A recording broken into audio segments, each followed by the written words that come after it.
Oi, gente, cheguei! Meu nome é Deia Freitas, eu sou apresentadora e roteirista do podcast Não Inviabilize e este é um conteúdo do podcast adaptado em Libras para o YouTube.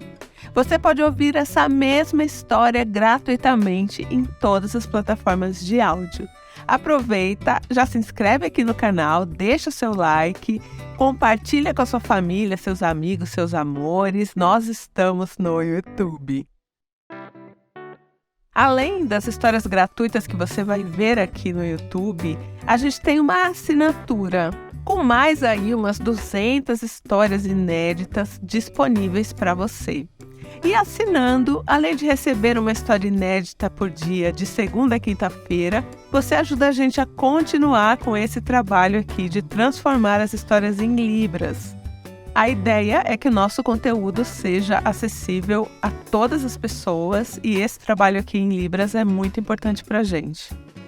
Eu vou deixar o link para assinatura aqui na descrição do episódio, mas anota aí, nãoinviabilize.com.br/assine. Então é isso, um beijo e boa história!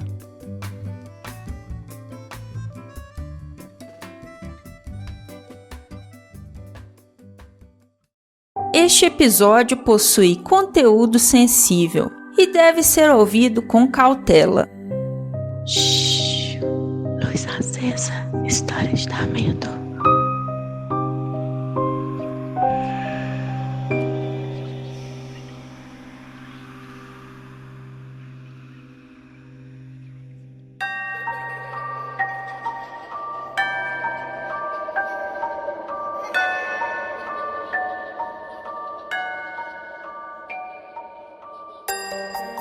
Oi, gente, cheguei para um Luz Acesa. E eu já adianto que essa história tem gatilhos aí de violência sexual, então fiquem atentos. Hoje eu vou contar para vocês a história da Natália. Então vamos lá, vamos de história.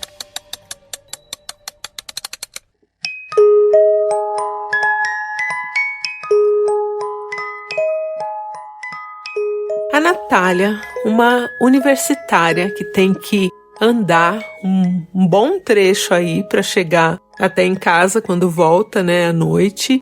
E ela vai e volta a pé por motivos financeiros mesmo. E por ser um trecho que é ok. E voltar a pé, geralmente tem gente na rua quando ela sai, quase 11 horas da noite.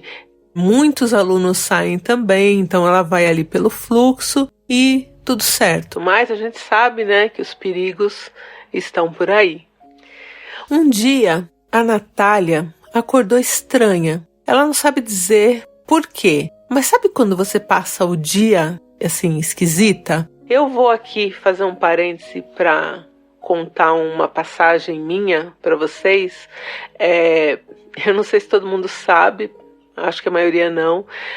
Em 2002, eu fui atropelada por um ônibus. Sim, um ônibus daqueles com sanfona no meio, biarticulado. Eu fui atropelada por um ônibus desse. E desde a hora que eu acordei, eu estava com uma sensação muito, mas muito estranha mesmo. Só que era uma coisa que ao mesmo tempo algo em mim dizia para eu não sair, tinha algo que me fazia sair. Eu não sei explicar essa sensação. Era como se eu soubesse que uma coisa ruim ia acontecer comigo e que ela era inevitável. Bem isso mesmo. Tipo, eu sabia que eu estava caminhando para algo ruim que eu não podia evitar. Então era assim, porque aquele dia eu saí para ir até São Paulo com uma amiga minha, que ela ia ver coisas de enxoval. Era uma coisa que a gente podia ter desmarcado e feito outro dia. Por mais que eu não quisesse ir, eu lembro de chegar no portão, colocar a chave para sair e pensar, puta, não é para eu ir. Mas alguma coisa me falava, mas você tem que ir. Eu não sei explicar. E eu sabia que era algo ruim. E não sabia o quê. E eu fiquei com aquele mal-estar, com aquela coisa. E a gente foi, ela fez as compras lá na 25 de março. A gente voltou de trem. A hora que chegou na estação aqui de trem de Santo André, que eu ia pegar o ônibus para minha casa, ela falou, vamos até o centro aqui. E aí de novo aquela sensação, pega o ônibus, vai para casa, mas ao mesmo tempo algo me impedia. E foi aí, a 1h da tarde, no dia 2 de maio de 2002, eu fui atropelada. Enfim, aí fiquei lá, fui ressuscitada, né, pelo corpo de bombeiros ali. Eles fizeram os primeiros atendimentos e me vi no chão, me vi morta, enfim. Outro dia eu conto essa história. Mas é só para dizer que eu entendo essa sensação da Natália, que é você saber que algo vai acontecer com você e você também saber que é inevitável. É uma coisa muito louca.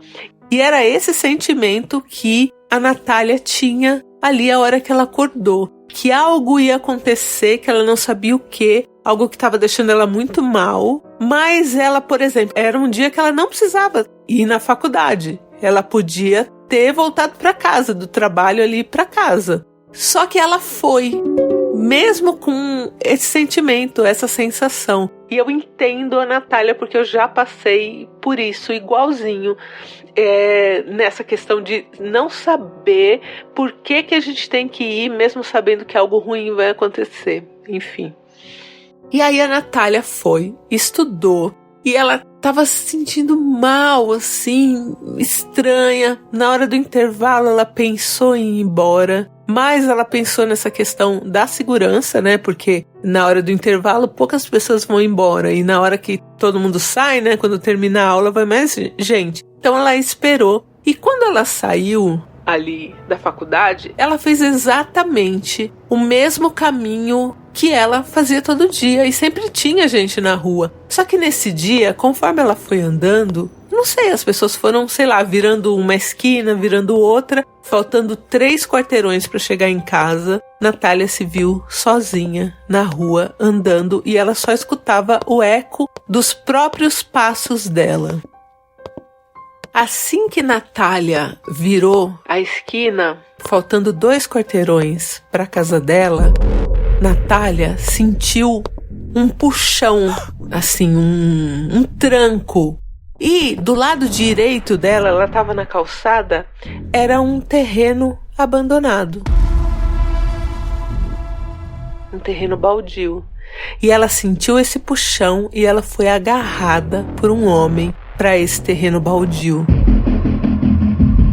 Conforme este homem derrubou a Natália no chão, ela começou a se debater, a lutar ali, né, pela própria vida. Deixou cair mochila, as coisas todas. E esse homem rasgou a blusa da Natália. E nisso, enquanto a Natália lutava ali, ela percebeu uma neblina. Tudo ficou assim, com uma neblina muito densa em cima dela, a ponto dela não conseguir mais ver o rosto desse homem. Porque ela estava vendo antes, né, o rosto, ele não estava com o rosto coberto, nada. Ela só estava ali lutando e via as mãos dele. E conforme essa neblina foi ficando mais espessa, de repente, ela ouviu um grito. Quem estava gritando? Este homem. Ele estava segurando ela assim pelo pescoço já. Ele largou a Natália e ele deu um grito de pavor. Um grito, assim, assustador. E olhou, Natália estava no chão, ele estava sobre a Natália e ele debruçou, né? Ficou assim, mais em pé. Não em pé, ajoelhado, ainda em cima da Natália, olhando para frente. Algo que estava atrás da Natália. E a Natália deitada. Então ela não conseguia ver. E aí ele gritou, levantou e saiu correndo. Conforme ele saiu correndo, toda aquela neblina, aquela... não era uma fumaça, era neblina mesmo. Se dissipou. E a Natália levantou ali com a blusa toda rasgada, meio machucada e tal. E que ela olhou para trás, a Natália viu também. O que ela viu ali, ela falou para mim que ela não tem como descrever, porque... era uma criatura muito feia, muito feia mesmo.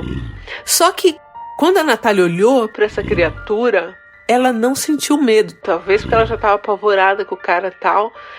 Ela entendeu de alguma forma que aquela criatura apareceu ali, que não era boa, mas que não ia fazer nada para ela. E aí a Natália saiu correndo, largou tudo lá naquele terreno e correu esses 2 quarteirões. Ninguém apareceu na rua. E aí ela entrou em casa e aí vieram os vizinhos. E aí só assim, né, ela conseguiu gritar e tal. E aí voltaram no terreno, pegaram as coisas da Natália. Natália foi fazer um boletim de ocorrência, né?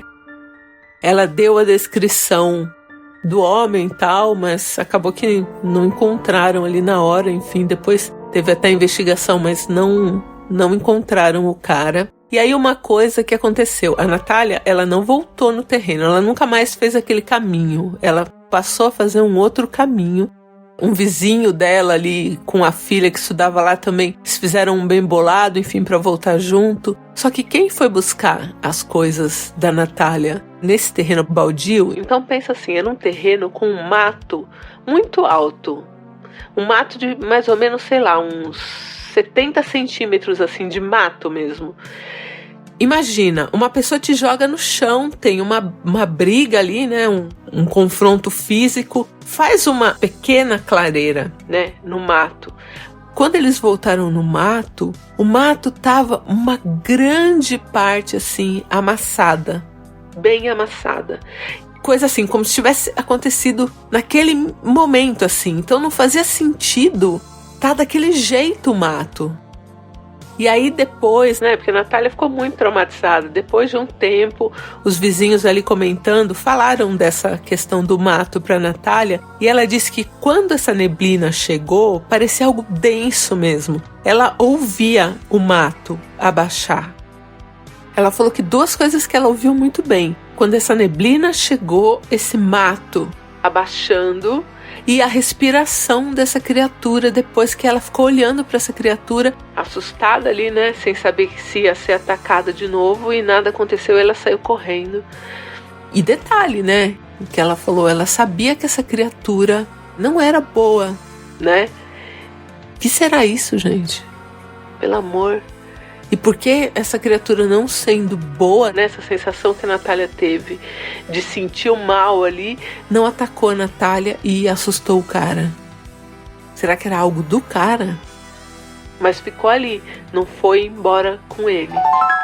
Oi, gente, aqui é o Guilherme do Rio Grande do Sul. Então, eu acho que tem 2 possibilidades. Ou essa coisa, essa entidade, esse espírito, esse ser que se apresentou assim de forma tão horrível, era alguém, alguma vítima desse cara, que ficou deformado assim no plano espiritual, né, de tanto ódio, raiva, enfim, e voltou por causa da atração energética para defender ela e ao mesmo tempo causar algum mal nele, ou também pode ter sido o anjo da guarda dela, enfim, os espíritos de luz em torno dela, que usaram, né, algum espírito maligno que estava por ali, alguma coisa do mal, a favor do bem. Isso também pode acontecer, então pode ter sido aí uma influência superior usando de espíritos do mal para fazer algum bem, para evitar o pior. Pode acontecer também.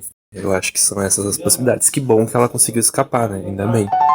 Olá, não viabilizers, Jaque Epifânio aqui de BH. Eu acho que essa entidade aí, nesse espírito, pode ter sido alguma outra vítima desse abusador, né, que ficou rondando ali pelo local, ou estava rondando o próprio abusador, né, e viu na hora ali da Natália uma oportunidade de usá-la como instrumento de vingança para executar, né, uma vingança contra ele, o que acabou ajudando ela de uma certa forma por ter conseguido escapar. Pode ser que a outra vítima não tenha tido a mesma sorte e tá rondando aí esse cara para tentar, né, de alguma forma executar ali a vingança. Então por isso que, né, esse espírito, tendo sido contaminado com o espírito e sentimentos de vingança, automaticamente não vai nutrir bons, né, não vai ser uma coisa boa, ela também vai se tornar ali uma criatura cercada de sentimentos ruins, mas que acabou ajudando a Natália de toda forma. Então comentem lá no nosso grupo do Telegram, sejam gentis com a Natália, o que será isso que rolou? E eu, hein? Aqui pra mim foi tudo assustador, tanto, né, o ataque físico que a gente tá muito aí exposta, né, a sofrer, a passar por isso, quanto toda essa situação, assim, né, de uma coisa ruim aparecer e de repente salvar a Natália, nem que não tenha sido essa a intenção dessa criatura, mas acabou salvando a Natália, né? Então é isso, gente, um beijo e eu volto em breve. Quer a sua história contada aqui? Escreva para nãoinviabilize@gmail.com. Luz Acesa é mais um quadro do canal Não Inviabilize. E para quem ficou aqui depois da vinheta, uma coisa que a Natália me falou. Enquanto ela estava ali lutando pela vida dela, né? E ela acabou arranhando esse cara também, e enfim, né? A Natália sentiu algo, além do medo que ela estava sentindo, que era uma raiva, uma coisa diferente, assim, que se ela tivesse uma pequena oportunidade de matar aquele cara ali, a Natália mataria. E durante muito tempo depois, ela ficou pensando se aquela criatura estava ali para isso, para Natália matar aquele cara, dando essa força, assim, sei lá, maligna para ela fazer isso, porque ela falou que mataria. Eu acho que eu também mataria, gente. Desculpa. Não sei, né? Eu sou meio mole, mas na hora, né? Então ela ficou por muito tempo questionando se essa criatura que ela sabia que era do mal não estava ali, não pelo cara, mas para que ela matasse o cara, né? Não sei nem se isso faz sentido, mas isso passou por muito tempo pela cabeça aí da Natália. Então é isso, gente. Um beijo.